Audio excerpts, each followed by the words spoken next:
Saudi Arabians call this place the edge of the world. This spectacular landscape can be found on the outskirts of Riyadh, the capital city. People like to come here because it's a very quiet area, very fresh and clean air, far away from the city.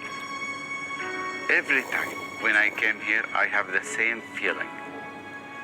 The feeling of the God.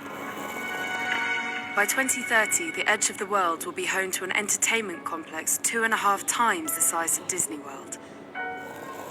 In the past, Saudi Arabia was not a holiday destination for international leisure tourists. The country is governed by strict Islamic laws. Women must cover up in public, gender segregation is common, and alcohol is forbidden. This can be at odds with what Western tourists look for when booking a holiday.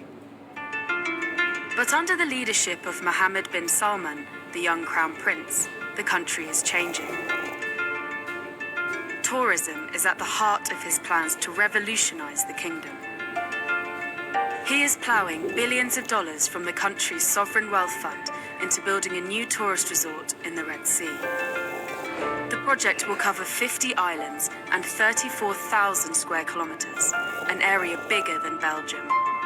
There are separate plans for a futuristic eco-city and special economic zones stretching into Jordan and Egypt.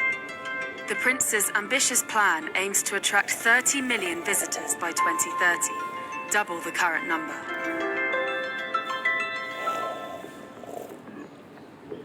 Rafat Shisha hopes more tourists will discover what the country has to offer. At his resort, guests can enjoy dinner and admire the form and grace of these purebred Arabian horses. This is pure Arabian horse. This horse is purely from Saudi Arabia and from this area. Rafat's usual guests are visiting dignitaries, business people, and wealthy Saudi families. But soon, he could be welcoming foreign leisure tourists too.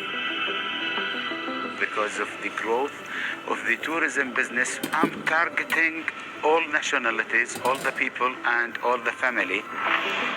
The Crown Prince wants to diversify the economy, which is heavily dependent on oil. Hydrocarbons account for over 80% of the kingdom's government revenues. One way to diversify is to entice more tourists.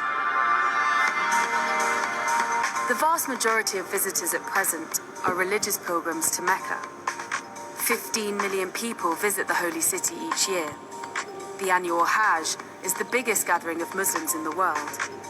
If some of them can be tempted to extend their stay and visit other sites, that will boost tourism. Saudis going on holiday abroad spend around $25 billion annually. The prince wants them to spend more of that money at home. Such ideas are inspired by neighboring Dubai. It is now the third biggest tourism city in the world, attracting a global clientele and contributing 20% to the country's GDP. They have relaxed many social rules and permit alcohol in resorts. You cannot compare Dubai with Saudi Arabia. Dubai is a city with one road, with 10 shopping malls and 100 hotels. That's it. In Saudi Arabia, we have the heritage. 100. Saudi Arabia is the hub of Arab and Islamic world.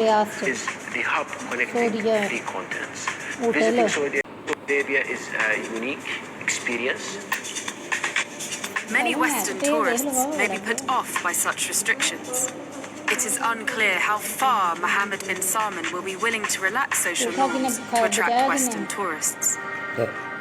Dress code is part of the social environment here in Saudi Arabia, in terms of men and female.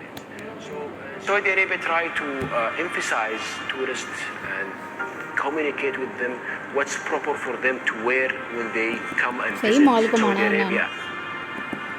The Crown Prince has a vision, but investing billions of dollars in luxury resorts is a gamble that might not pay off.